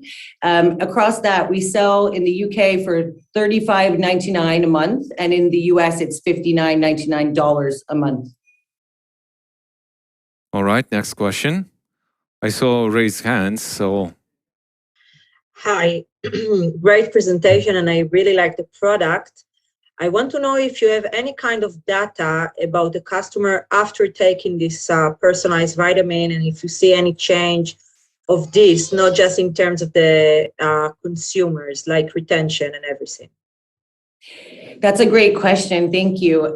Basically, there are so many factors that actually impact our overall health that even, the biggest, most established vitamin brands in the world will struggle to get really, really singular data around the impact of one thing on someone's life. However, we do have a lot of our customers who are taking blood tests on a regular basis for some other health complication they might have, and they are reporting that they're seeing all of the levels that they're getting, better and upper takes on things like vitamin D3, which is a big topic right now, and B12. But in addition to that, what we find is that actually the way our customer and why they're buying our product is a little bit different than maybe the old-fashioned model of VMS, which was mostly around this idea of fixing something. So a deficiency, like I'm anemic and I need iron. Now we find customers are actually using vitamins and supplements in order to optimize and improve. So things like I want better energy, I want to sleep better, I want more focus, I want to improve my cognitive function, I'd like to reduce, the implications of the aging process, for example. And those things are mostly, coming out of their mouths in their own experience as opposed to being judged. But every ingredient we have has at least one scientific clinical data research that's been published and peer-reviewed in a global scale with humans. And that's really important because a lot of our competitors, they use research that's coming from in vitro or animal tests, which we don't agree with. Next question from Catherine, I think, because I see the raised hands. Please go. Yeah, actually, it was relative to what Addy's just said. It was about the claims and, how do you validate the different SKUs that you offer? So that's clear for me. I guess as I come from the flavor and nutrition industry, how do you choose and how do you put your flavor compounds together within the product? Have you had feedback about the directions you're using with the finished products that you send out? Do you collect that data too? Because obviously taste is really important at the end of the day. Often puts me off when I buy new products and they don't taste very nice. It's such a good question, and I'm so glad you asked it because what we've done around the flavor profiles is quite complex, and I'm really proud of what we did. So we can make 30 billion plus varieties of Nourish today. And so any 7 of those ingredients can be combined in any possible number of 7. And that each one of those ingredients has their own natural flavor. So some of them are quite fine. They don't taste very much like anything. And some of them are truly atrocious, like resveratrol or the mushroom product that we have, cordyceps. They smell horrible and they taste awful. So what we had to do was we had to find a way of balancing and making palatable each of the individual layers. And then we had to use flavor families in order to make sure that they could be combined in any possible combination of 7. and still taste good. Now, that being said, we still have some ingredients that some people don't like ginger. So you either love ginger or you hate ginger. I love it. And so when that happens, our CX team, who are absolutely amazing, reach out to them and offer other alternative ingredients that will do kind of the same benefit outcomes for them. The last quick question from Andrew. Yes, I was just going to ask around personalization and the value of personalization. How much is going into you guys actually figuring out personalized, and what's the real value of doing personalization versus offering just 5 or 10 kind of stock SKUs and just kind of customizing based off of some questions? Yeah, that's a great question. Thank you. Basically, the idea around personalization in some product formats, I agree there's not that much of a benefit other than making the customer feel more engaged with the process of creating a product and more bought into it. When it comes to vitamins and supplements, we believe that not only does everyone need something different, they also need something different through different times of the year, depending on what they're doing, depending on the seasons, depending on their goals changing, their health conditions. And so actually, the personalization of the product makes it so much better of a solution for people, and they're seeing better outcomes as a result. And I think that's why we have such a high retention rate, why we're able to command, the higher price point than a traditional vitamin, and why we hope that we'll be able to continually enjoy that as we always add to it directly on the back of the customer feedback and what they want. Melissa, thank you so much. Time's up. And now it is time for us to go digital. Now let's hear it from the digitalization and AI winner. And please welcome Sam Newman, Head of Strategic Partnerships at TasteWise. So, hello, Sam. Hello. I hope you feel okay and you're ready for your pitch. I am. Can you hear me and see my screen okay? We can hear you, and I hope that's... Oh, no, just we cannot see your screen. Please check it twice, share your screen, and we may go for 5 minutes. Can you see my screen now? Yes, we can see your screen, and your 5 minutes start now. Great. Hi, everybody. My name is Sam Newman, and I'm the head of strategic partnerships here at TasteWise. We help bring delicious, healthy, and sustainable food and beverage products to market by connecting companies with consumers. We are a 45-person, 60% women startup based here in warm, sunny Tel Aviv, working with some of the largest food and beverage brands in the world. We currently work in the US, the UK, Canada, Australia, and India, with plans in 2022 to expand into France, Germany, Italy, Spain, the Netherlands, as well as Mexico. Now, a bit about us. When I was a little kid, people just kind of ate. We didn't think much about what went into our food or what went onto our plates. Today, consumers are a lot more agile, whether it be sustainability and climate change, whether we're talking about the digitalization of the home space, online delivery, meal kits. Consumers are a lot more demanding and a lot more in tune to what they actually eat. Now, today, to understand food and beverage, we're spending about $35 billion a year on data. We're conducting focus groups and surveys, yet we know that consumers aren't very honest when they answer questions. We're doing a lot of retail data research, which doesn't tell us what consumers do in home and completely leaves out the food service space. We have a lot of in-house data sets, which are just kind of echo chambers of our own thoughts, and a lot of generic platforms that aren't specific to food and beverage. So you have automotive data or information about governments. Now, these methods, pretty similar to this guy on the floor, are stagnant, they're incomplete, and they don't actually tell us what consumers eat. As a result, food and beverage is pretty lost. We're spending over $100 billion. We're actually losing over $100 billion, in revenue because we're not developing the right products. We're not correctly marketing them, and we're not selling them as well. Now, at TasteWise, we set out to say, what do consumers actually eat every day, and why do they do so? Joey had a 19-pound turkey. Why? Because he bet Monica that he could eat the whole thing so that she wouldn't have to throw it to waste. Now, if we can actually understand, here's what consumers are eating every day and why they do so. So what diets are important, nutritional functions, ethics do they look for? It will allow us to actually put consumers at the center of the entire food and beverage world. We'll put them at the head of that table, and it will change what we grow. It will change the ingredients and the flavors, what gets distributed, what's being offered in retail or through food delivery. At TasteWise, we set out to do just that. We offer a data SaaS platform that analyzes billions and billions and billions of data points about what consumers eat every day and why they do so. We have over 1 million restaurants as well as their menus. This also includes delivery. We're the only platform to have delivery data, which has been a huge win for us, especially as a result of COVID. We're also looking at over 500,000 single location restaurants, which is really where innovation begins.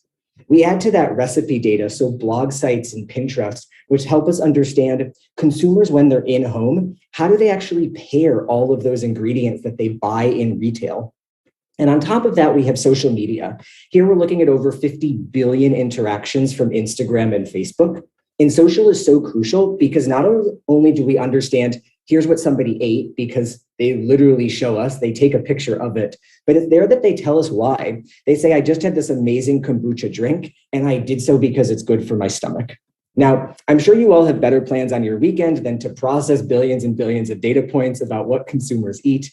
As a result, we've spent the past almost 5 years developing AI specific to food and beverage based on natural language processing, computer vision, and machine learning while doing this in real time.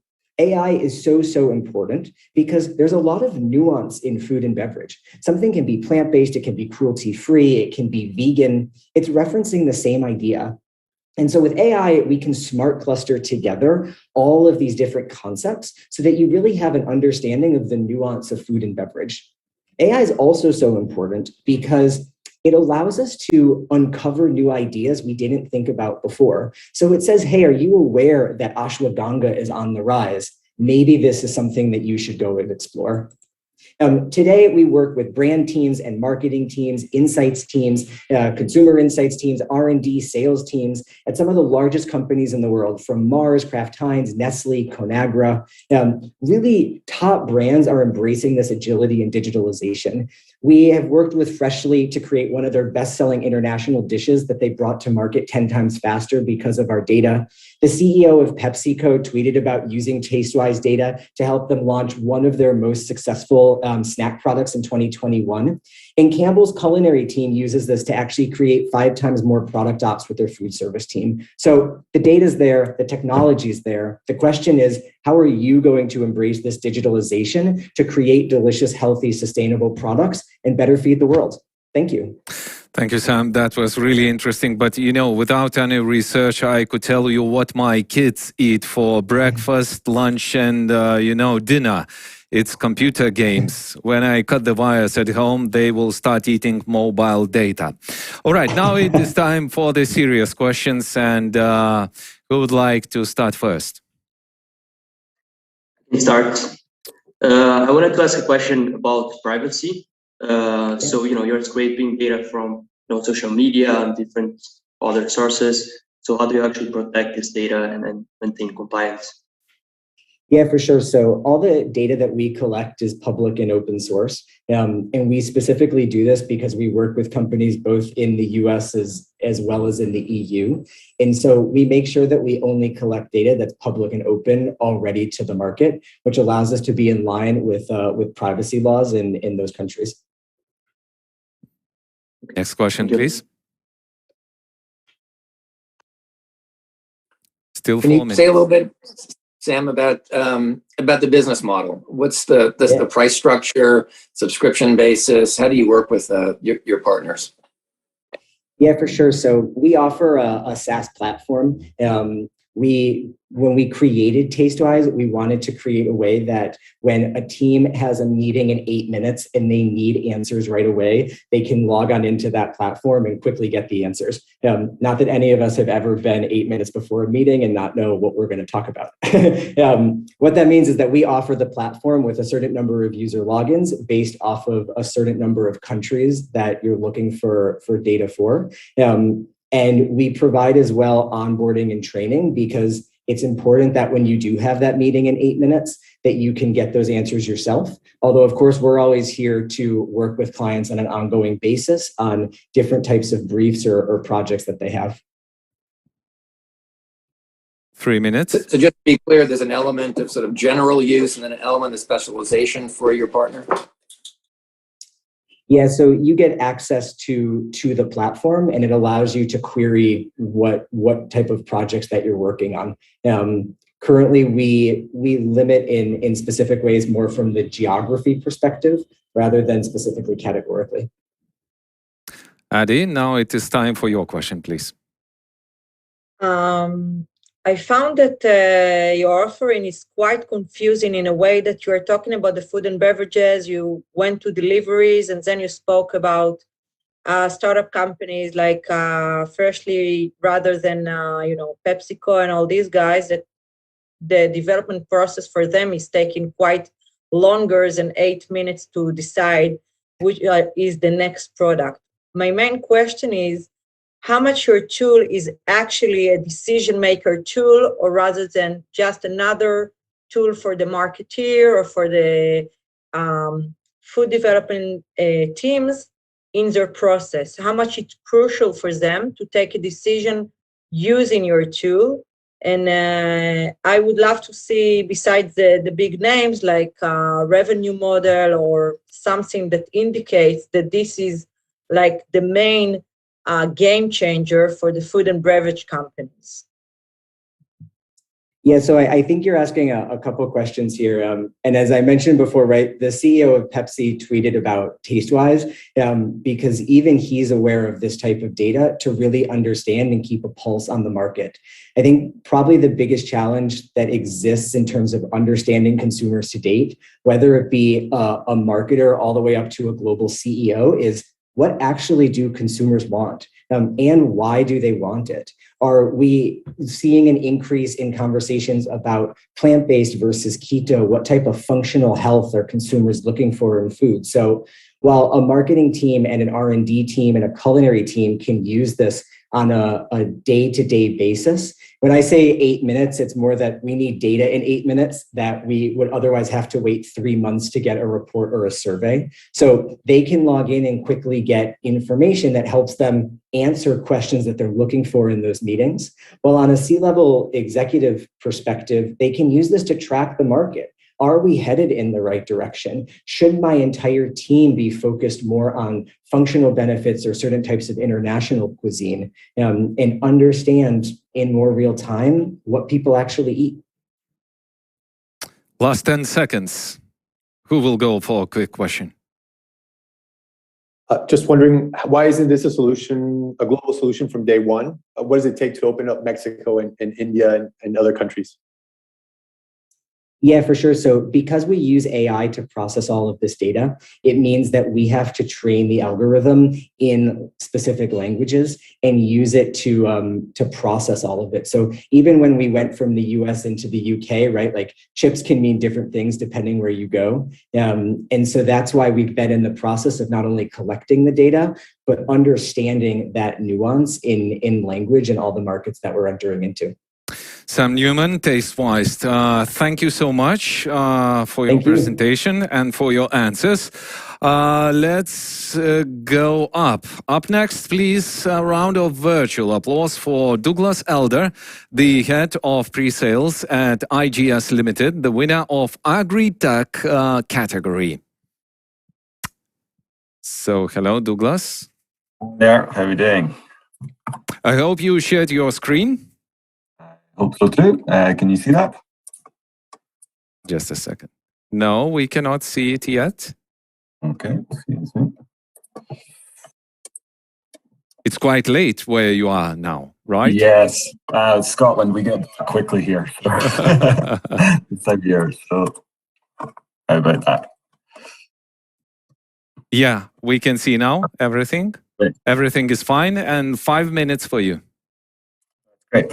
Hi, everyone. I'm Douglas Elder. I head up our pre-sales function here at IGS based in Scotland. So we're started out as a very small R&D company in 2013, founded by a farmer with 35 years growing experience in a variety of different types of agriculture.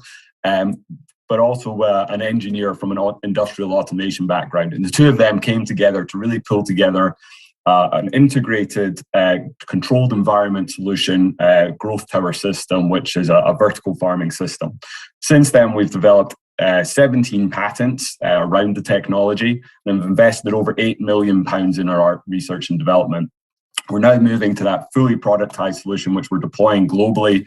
And very pleased to announce today, we just concluded our Series B investment, announcing £42 million from the Scottish First Minister has just announced that at COP26. We're really excited today. It's good news for us and for a very bright future. This solution, here's how we see it fitting into the market. So basically, we have this growth tower platform that is using all of the technology we've developed, basically allow us to grow a broad range of crops way beyond the normal microgreens that are associated with vertical farming. And that basically gives us the ability to start hybridizing into more traditional agricultural approaches by allowing us to use the diversity in the crop selection that we've selected. So as you can see there, that's potatoes in the field right through to glasshouse production starter plants.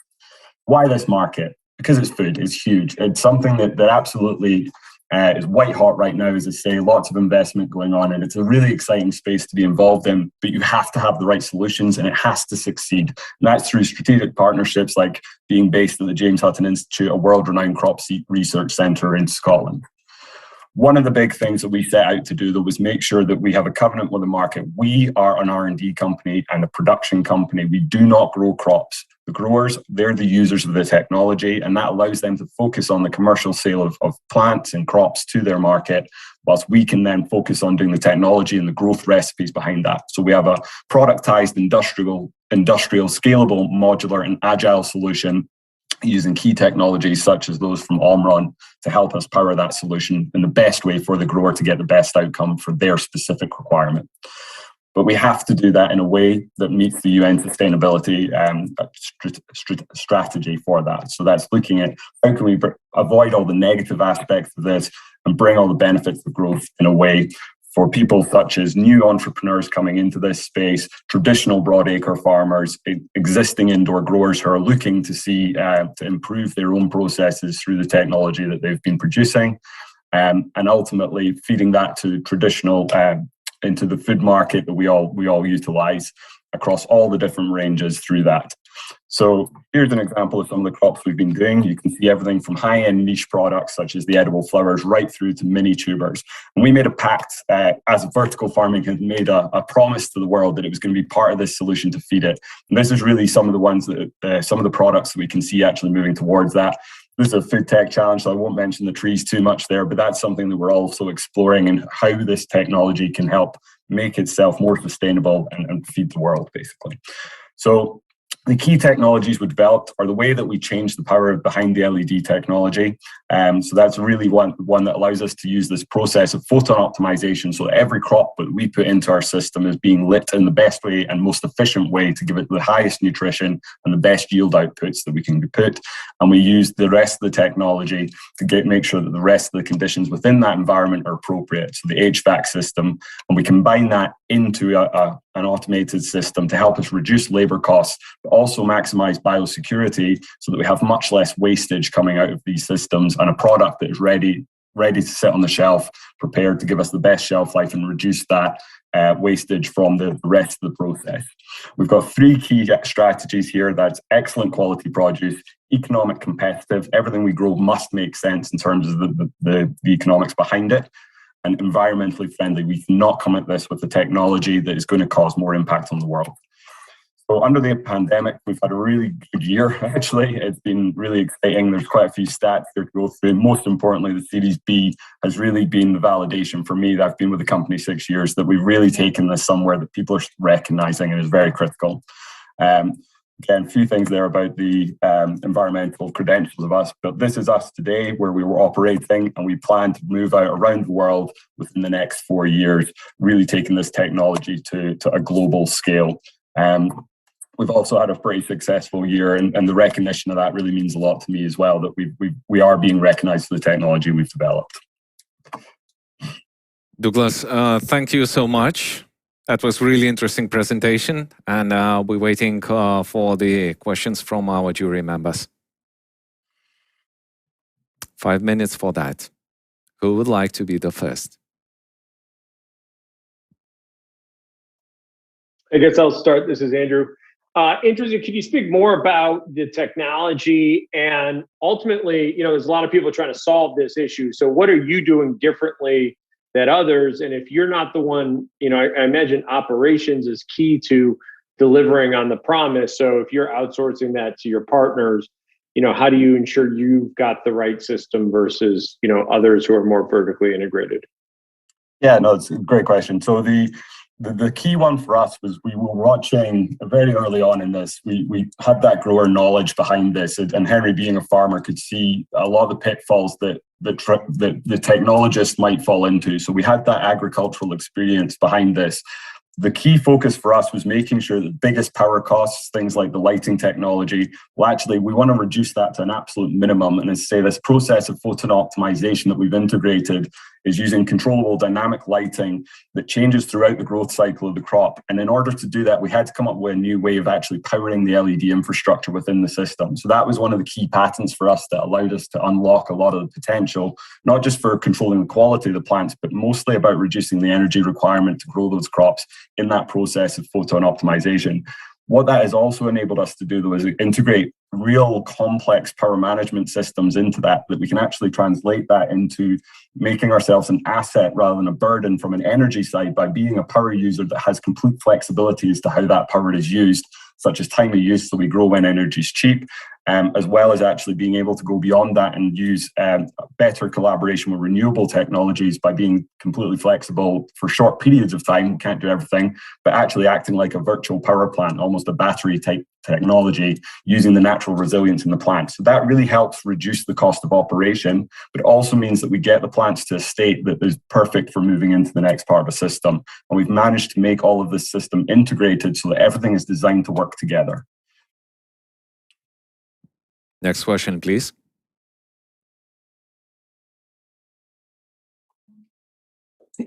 Quick question from the perspective of other people playing to help scale this sort of vertical farming opportunity to additional crops, right, beyond the sort of easy ones. One of the approaches being taken, of course, is genetics, to domesticate crops to be more adapted for internal uses in vertical farming. Yeah, you're taking a very different approach. Why is yours more is a better approach, or is it complementary to genetic approaches that are being taken? It's absolutely complementary. So what we're working with is an existing set of genetics that are bred to do a certain thing in a certain way that already exists. So what we have the ability to now do is explore the genetics that aren't available. So we can go back to heritage varieties that previously didn't function within the technologies that we are using to date, such as glass houses and things like that, because they're not drought resistant or heat resistant enough. So we've got that whole database to go back to that we can explore, but also working with the likes of the James Hutton Institute that we're based at and other companies to start exploring what can the new genetics, the new genetic processes, gene editing, etc., actually, what's the capabilities and possibilities of that. We have a very contained environment. So from that sort of perspective, we can actually make sure that things don't leave our facility. Everything can be contained as a benefit within it, which allows us to do greater research with these organizations where they are worried that people perception-wise are not so keen on genetic modification, etc. But that's the choice of the growers effectively as to what they want to put in the system. We'll make sure it works in the best way possible. 1 minute left. So the last question.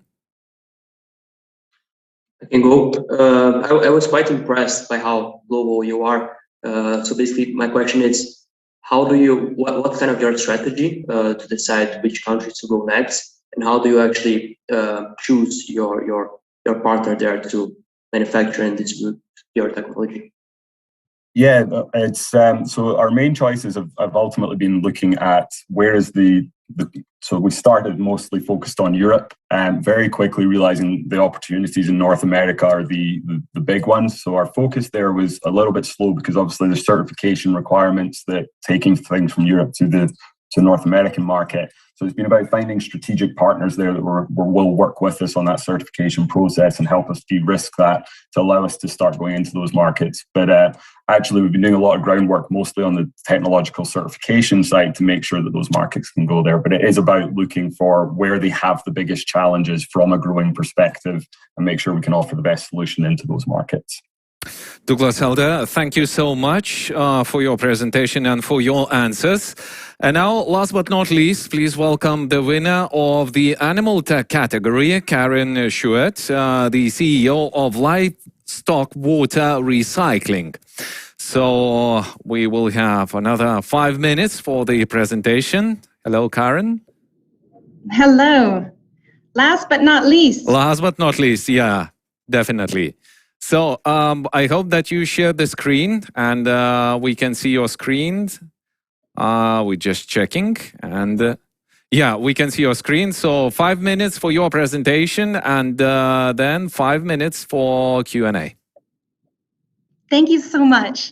At Livestock Water Recycling, we are making clean water from the most unlikely source, livestock manure.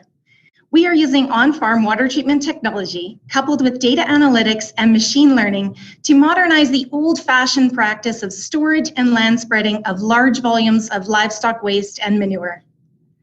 Livestock manure is actually a dilute liquid, and large livestock farms produce as much waste liquids as cities do, with historically no way to treat this. The nature of the storage can result in runoff into waterways, rather than allowing the nutrients to be accessible to growing crops. There is special fertilizer value in manure. However, the recovery of this value is impeded due to the dilute nature of the liquids and that commingling of the fertilizers. This makes manure difficult and extremely expensive to store, to move, and to land spread.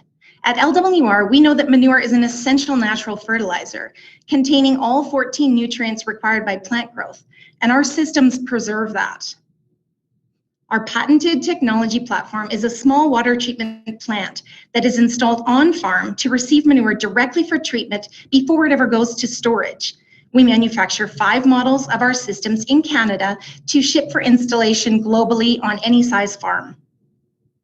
Our technology is unique in this space in that it is fully automated and uses sensors to collect data and allow operation by smartphone.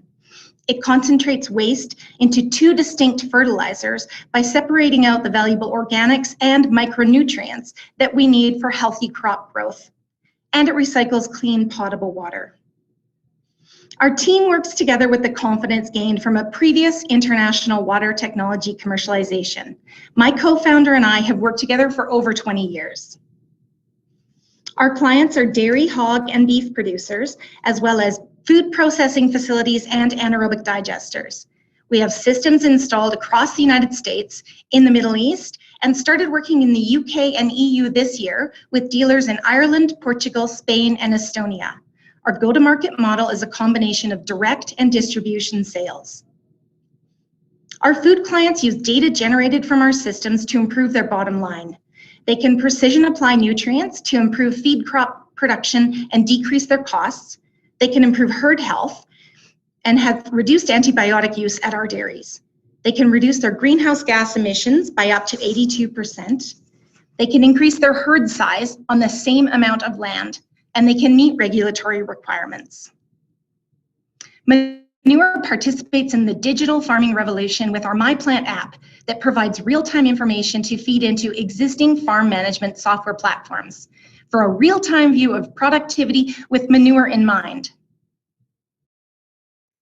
Our technology concentrates organic carbon, and this can be easily transported to the best use of this nutrient, whether it be in collaboration with digesters for biogas creation or for beneficial soil regeneration. Data about the carbon from manure can help farms with decision-making about crop fertilizers versus biogas opportunities. The world demand for animal-derived protein will double by 2050. Herd sizes will increase, and so will manure. This represents our significant global opportunity, and we've identified a $2.4 billion target market share. Our value proposition assists farmers in growing to meet demand while creating more sustainable and profitable businesses and regenerating their soils, a true circular economy. There is tremendous funding in this space where ag tech and clean tech converge from both private funds and government green recovery funding. We work with farms to beneficially use this for their waste to worth projects and are projecting significant revenue growth over the next 3 years in equipment sales and recurring revenue from our service and data offerings. We are on track to recycle 1 billion gallons of manure this year, directly impacting 10 of the UN Sustainable Development Goals, and are planning to grow that to 1 trillion gallons by completing our Series A round and scaling geographically. Thank you very much. Thank you, Karen. Thank you for your presentation. Now it is time, 5 minutes, for the questions from our jury. Who would like to be the first one? 5 minutes already started.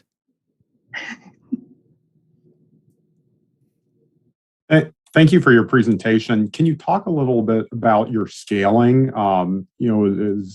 Is the funding needed for equipment manufacturing? Or are you looking to further develop the technology? Can you talk a little bit about that, please?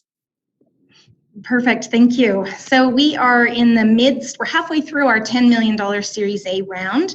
The scaling we are doing is around sales and dealerships. So we are scaling direct sales in the majority of the US and Canada, and then dealers throughout the rest of the globe.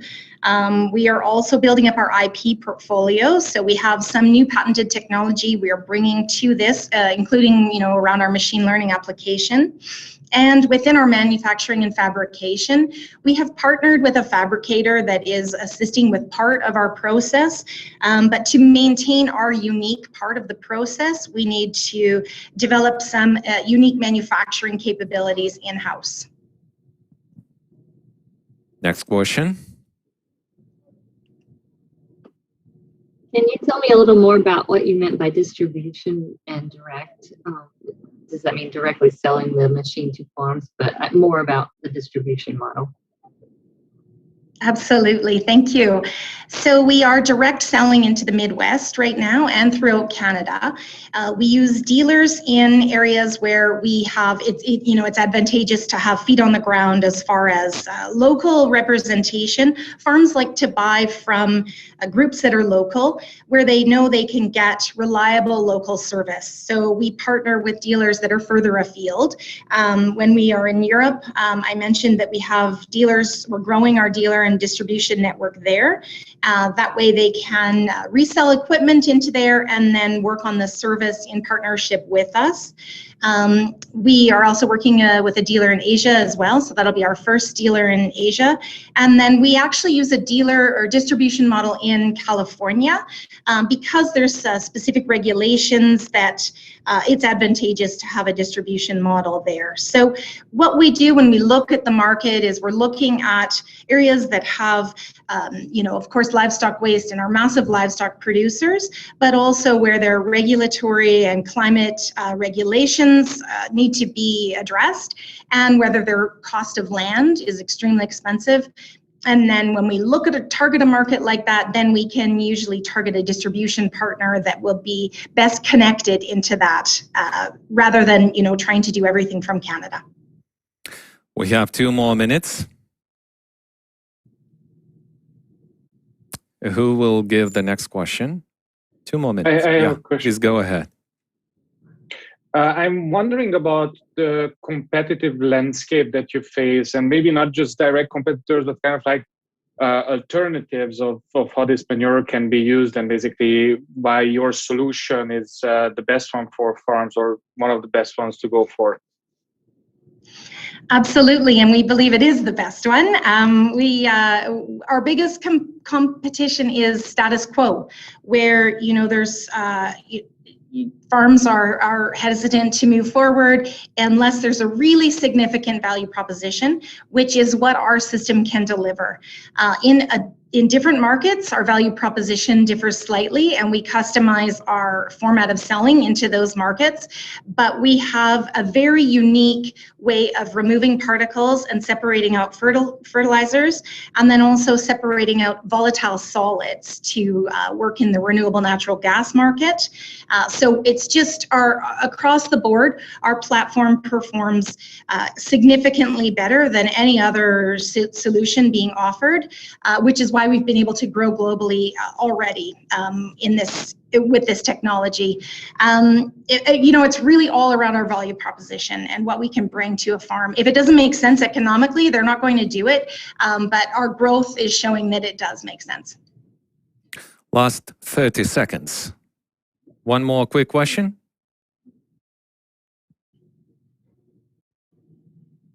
No more. Nobody likes to talk about manure. No more questions. Karen, thank you so much for your pitch. Thank you for presentation. Thank you for your answers. We thank our jury members for your questions. And I believe that we've all heard some winning pitches today. And it is certainly not going to be easy to pick the best of the best. So, ladies and gentlemen, our judges, now they need some time to cast their votes. So we'll be taking a very short break. It's going to be no longer than 15 minutes. So we kindly ask you to stay tuned and come back after 15 minutes to know who is the ultimate winner of Food Tech Challenges 2021.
Ladies and gentlemen, welcome back to the Food Tech Challenges 2021.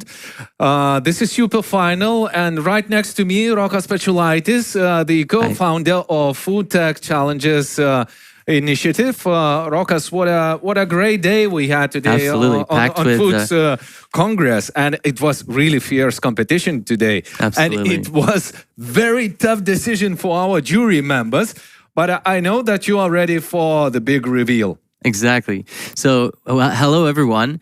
The time has come for the Tech Food Challengers 2021.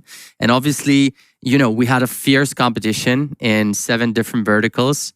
And we have 7 finalists across though, but the time has come to reveal the ultimate winner. Obviously, I want to remind that, you know, the 7 winners across different categories, thanks to Amazon, AWS, are going to be receiving $10,000 prize each. And the ultimate winner will have $25,000 prize. So it's been really a fierce competition. A lot of great innovation and a lot of great technologies been presented through the past 3 days, and especially in the fierce competition that happened on Monday. So now I would like to announce the ultimate winner that everyone has been waiting. And the ultimate winner of the Food Tech Challengers 2021 is Intelligent Growth Solutions Limited, building really an amazing vertical farming solution straight out of Glasgow. I heard their day was packed with a lot of announcements. They just announced in COP26 their recent, fundraise. So congrats to them, and really exciting time for those that also won their respective categories. Congratulations to you all. I think everyone is a winner in this fight where we're trying to find the new ways to innovate in the food tech space. So the very best regards to Douglas, and congratulations on that. That was really great competition and really interesting super finals. And now it is time for Rokas Pečulaitis closing remarks. Yeah, I think it's an amazing what's happening. I think it's amazing to have this event happening at the same time as COP26. I think a lot of virtual discussions happening now around how we generally as humans organize ourselves, not only in food, but also in energy and other spaces. And I think over the past decades, we'd have shifted our mindset around how the food is produced and how we think about food. And back in the days, conventional nutrition, low cost, was focused mostly on low cost and used to be our top choice. I think we're going into a new decade where sustainability and also wholesomeness and prioritizing functional health support ingredients comes into place. A huge part of new health and food awareness comes down to new tech, and technology is at the core of it. And surely today's technology expand beyond food, new materials, safety, production methods, packaging methods, encompass flavor, texture, nutritional benefits, and many aspects of food quality. Not the food that we before understood, but the food that is the next gen food. When we created Food Tech Congress, we wanted to encompass and really note of the innovation that is happening in the space. We want to embrace all the variety of factors to get clear vision of where the future of food and global food ecosystem is heading. And it's just the beginning of this this movement. I think it's supported by virtue of governments, corporations, and at the center of consumer. To get there, we reviewed the most cutting-edge technologies, leading innovations around food, nutrition, and sustainability. And we believe the intersection of these subsegments of food and tech power truly inspiring innovation. And we saw so many of them. And that encompassed not only the corporates that have been around in this space for a long time, but most importantly, the new technology companies that are emerging in this space. We had a bunch of corporates, we had a bunch of policymakers, we had a bunch of unicorn founders that have been talking in a thorough discussion over the last couple of days. So it's been really 3 action-packed days, and we're thrilled to welcome everyone. Over 1,000 participants that join us over these 3 days. It was an absolute pleasure to see such a robust, engaged, and innovative audience. And we're truly, truly amazing, given that it's the first time we're meeting all of you, unfortunately virtually. So thank you all for joining and making this event an unforgettable experience. And you know, we're not just saying bye. We're actually just saying see you next year, and hopefully in person. And I want to just encourage you to go there, innovate, build new products, and we'll meet you next year in 1 year's time to see what you've been up to. Thank you, everyone. Yeah, thanks, Rokas. And I hope that next time we're going to go live and we will meet in person with all speakers, with our viewers. And at this moment, on behalf of the whole team of Food Tech Congress, we would like to thank all the speakers, all the viewers. And of course, we would like to thank all our sponsors. So give it up for Simrise, Tastewise, Tetra Pak, Aromix, Supermeat, Inari, BASF, Regrow, InnovaFeed, Mushlabs, Biotalis, Cloud Agronomics, Sensonomic, Betabox, Agrivi, IGS, Lycon, Tebrito, Agritask, Hummingbird Technologies, AI Palette, Ripe Technologies, Provivi, Integrative Phenomics, Roslin Technologies, and Evergrain. And also, we would like to remind you that all sessions were recorded and you will have the access to them at any time. So use this opportunity to network with your peers and build new partnerships. And sadly, that's a wrap. Exactly. Last thing is probably thank you to all of you that participated and engaged in these conversations. And most importantly, thanks to the team that organized that. And the clap goes to all. By virtue, next year we'll be going to be virtual and we're going to have some clap too. See you next year. Bye. Thanks a lot. Bye-bye.